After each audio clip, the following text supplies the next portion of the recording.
What's up, hobby friends, and welcome to the third video on my How to Paint Blood Angels video series.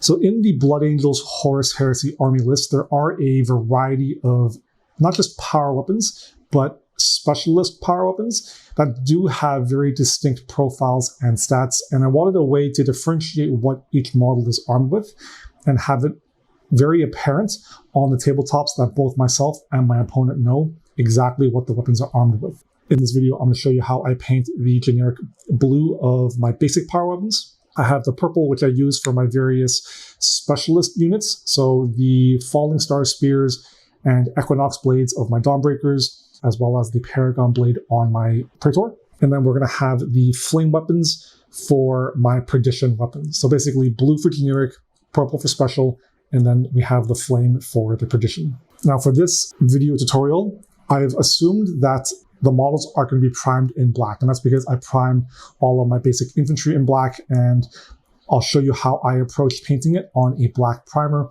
If you have these weapons sub-assembled or you're working off a lighter primer, then this will probably be an easier step for you, largely in the prep stage when we start preparing our base coats. So I'm going to start by applying a base coat to the blades. For the blue, I'm going to be using Scale 75's Caribbean Blue. And for the purple and flame blades, I'm going to be using AK's Pale Sand. Because I'm working on black primer, I want to make sure that I have a nice, bright base coat to work off of. If you're priming with a lighter primer, you can probably skip this step. I'm then going to jump in with some Games Workshop Millihack Oxide, and I'm going to apply a few glazes to the Caribbean Blue blade. And this is just to nuance the color to the tone I want. Once the glaze is done, I'm going to start mixing in progressive amounts of white and Millihack Oxide to create my blend. I'm going to start just by quickly sketching in the relative areas where I want the bright and highlighted areas to be. I'm fairly sketchy with this step, and that's largely because I'm going to go in afterwards with my Millihack Oxide to glaze and smooth out my blends. On the flat of the blade, you can choose to apply a light to dark shade as well. I do this on my hero models in much the same way, and I make sure to balance out the bright and dark areas so they're on opposites. But on my basic infantry, a neat trick that I sometimes do is I leave the flat in a dark flat color to help contrast the brighter edges of the blade. Once I've got my sketch placed in, I'm going to start going in with some really thin glazes of intermediary steps to fine-tune the blends and create some smoother transitions. You'll see that I'm using a lot of quick, short brushstrokes with very thin layers of paint, and this allows me to very quickly and easily build up some subtle transitions, and it's almost like a dry blending sort of layering technique. It helps that Millihack Oxide's very diluted color and goes on very easily and very smoothly. And we'll just keep working in the highlights.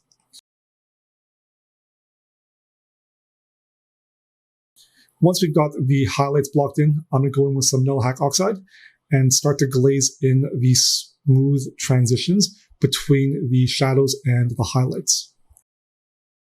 Depending on how much of this color you lay down at a time, it can give you an either translucent or fairly opaque effect, and you can use this to your advantage when you're either smoothing out the blends on flat areas or whether you're touching up the sharper edges. Once I'm done with the glazes, I'll go back in with pure white, touch up any of my final highlights, and I'm also going to start applying some edge highlighting along all the edges of the blade, along with the power weapon nodes on both sides.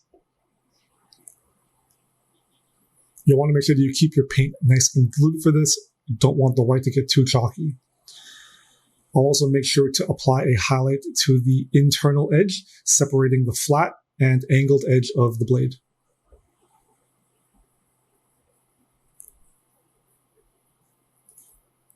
Something I like to do as well is to add some white lines to signify either some scratches or chips and just general imperfections on the surface of the blade.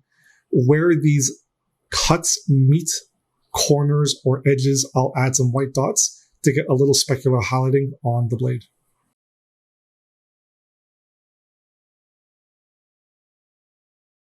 To paint the purple blade, I'm using AK's pastel yellow, purple, and amethyst blue. Now on top of the pale sand base coat, I now have to begin first sketching in where I want my midtones and my shadows to be with the purple, and then we're going to be spending quite a bit of time wet blending between the two colors. So I start by working from the pastel into the purple,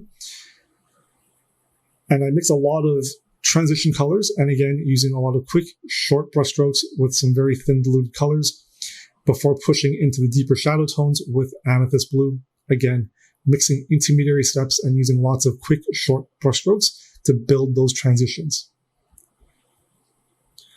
On the flat part of the blade, I'm going to end up going fairly dark, using a lot of pure amethyst blue at the base of the sword and working our way to purple near the tip of the blade.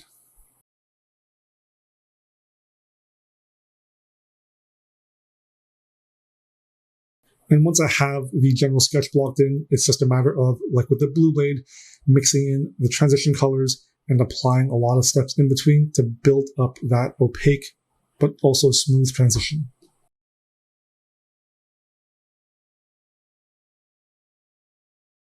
And you see that as I continue to build up my colors, I slowly start to refine and clean up the edge, particularly between the flat of the blade as well as the angled part.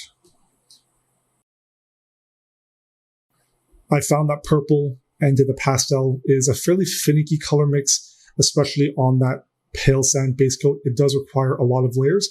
However, not doing the pale sand layer does mean that you're doing a lot of colors with the purple and the amethyst blue on top of a black primer. So I find working on top of a bright coat is a lot easier than trying to build up with the purples on a black base tone. Make sure that you're also highlighting those power nodes on both sides of the blade.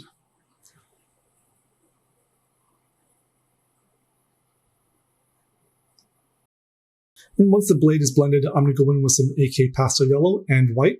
And much like with the blue blade, I'm applying my edge highlighting. I'm starting with the pastel yellow first, and I'll be applying it to all the edges of the blade, including the inside, dividing the flat and the angled edge. And then much like with the blue, I'm also going to be adding those chip lines and reflection highlights. I'll start with the pastel yellow, and then once I've blocked those in, I'll go back in with pure white. I'll add some additional edge highlighting, some final highlights on the curved part of the blade. And then where those chips meet those corners and edges, I'll make sure to add some white dots for some pop specular highlights. You'll want to make sure that you keep your paints nice and diluted. Any mispaints or errors can be corrected by going back in with the appropriate mix of your pastel, purple, and amethyst blue to correct and erase overpaints. To paint the flame weapons for my perdition blades, I'm going to start with some glazes of AK's yellow and volcanic yellow. With the yellow, I'm going to start by applying glazes going in from the base of the blade as well as the tip. And the end goal is to have the center portion of the flat of the blade as the hottest element. I found with either a white or a sort of off-white or ivory base coat, it's very easy to start glazing in these yellow coats. Because the color is so transparent, it's very easy to build up very subtle transitions very quickly and very easily. So the goal is to work up to pure volcanic yellow on both the base and the tip. And you can again see that I'm leaving that pale sand center where I want the hot element of the blade to be. From there, I'll take AK's amaranth red and volcanic yellow, and I'll mix in progressive amounts going from the yellow into pure amaranth red, which is more of a reddy orange, hence why I'm mixing in the yellow.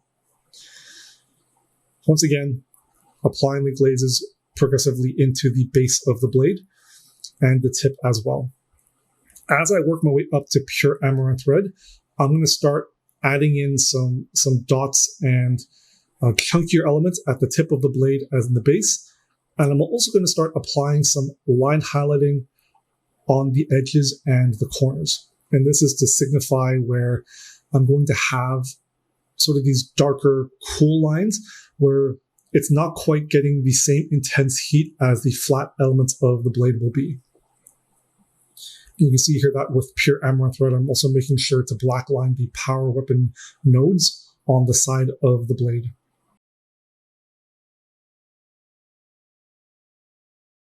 With the pure amaranth thread mixture, you're now beginning to highlight the edges. We're going to start to build up those cool edges, and it's sort of a reverse highlighting.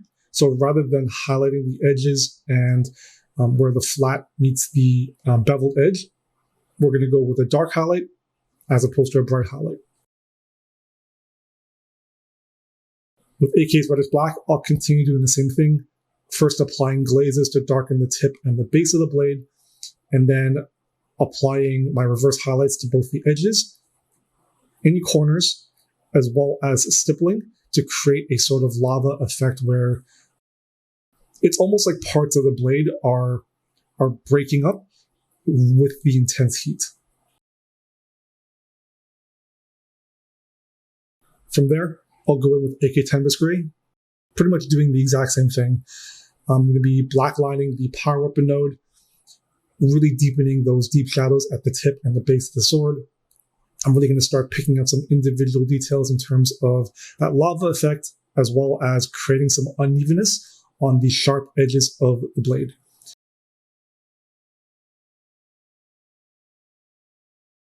From there, I'm going to go in with AK Yellow and White, and we're going to start stippling for the intense heat of the blade. I'm actually going to start with a 50-50 mix of yellow and white, and work my way to pure white for the hottest parts of the blade first. And you can see that I'm leaving that black lining untouched. And where I want the hottest part of the blade, I'm stippling that pure white color.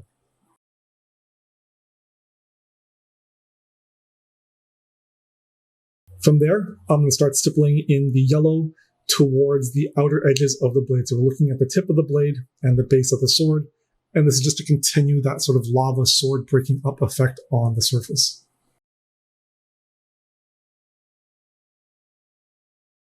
So that's it for this video. I hope you enjoyed, and I hope it unlocks a couple of different recipes for your power weapon repertoire. If you enjoyed the video, make sure you give it a like and subscribe to my channel for more awesome weekly content. And I'll make sure to have links to my other social media platforms in the video description below. As always, until next time, happy hobbying.